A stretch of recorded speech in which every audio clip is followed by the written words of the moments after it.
Hajmo, vezanje, poljećemo. A kud ti idemo mi, klinci?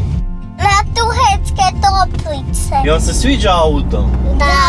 Jel bi vi takav auto htjeli? Da. Se ti gore smeta da malo zatvorimo? Malo samo zatvori. Da li ćete skakat u bazene? Da.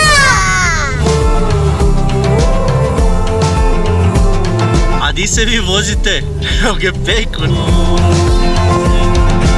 Stigli smo! Evo idemo na vanjske bazene.